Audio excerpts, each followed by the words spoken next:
June 11 வெள்ளிக்கிழமை மட்டும் உங்க கேலண்டர்ல குறிச்சு வச்சிடாதீங்க. அப்படி நீங்க குறிச்சு வச்சீங்கன்னா ரொம்ப சந்தோஷப்படுவீங்க. ஏன்னா பல வருடங்களா தவம் இருந்தா கிடைக்கிற புண்ணியத்தை இந்த ஒரு நாள் நீங்க விரதம் இருக்கிறதுல கிடைக்கும். ஏன்னா இன்னைக்கு பரம ஏகாதசி வருது. இது 3 வருடங்களுக்கு ஒரு தடவை மட்டும்தான் வரும். நீங்க எப்படி ஈஸியா விரதம் இருக்கணும்னு சொல்றேன். இந்த வீடியோவை 9 பேருக்கு ஷேர் பண்ணிட்டு ஒரு லைக் பண்ணிட்டு சப்ஸ்கிரைப் பண்ணிக்கோங்க. அன்னைக்கு நீங்க காலையில எந்திரிச்சு குளிச்சுட்டு நாராயணரை துளசியால வழிபடுங்க. உங்களால அந்த நாள் முழுக்க விரதம் இருக்க முடியலன்னா பால் பழம் எளிமையான உணவு சாப்பிட்டு விரதம் இருங்க. கிடைக்கிற டைம் அப்பெல்லாம் ஓம் நமோ நாராயணாயன் மந்திரத்தை சொல்லுங்க. இல்லனா விஷ்ணு சகஸ்ரநாமம் கேட்கறது ரொம்ப பவர்ஃபுல். ஏகாதசி விரதத்தை விட அது முடிக்கிற பிராண நேரம் தான் ரொம்ப முக்கியம். இப்போ அந்த நேரத்தை சொல்ற நோட் பண்ணிக்கோங்க.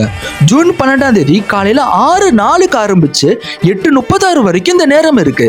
இந்த நேரத்துக்குள்ள நீங்க உணவு சாப்பிட்டு விரதத்தை முடிச்சுக்கலாம். இதுதான் சாஸ்திரப்படி சரியான முறை. நீங்க இப்படி விரதம் இருக்க போறீங்களா இல்லையான்னு சொல்லுங்க.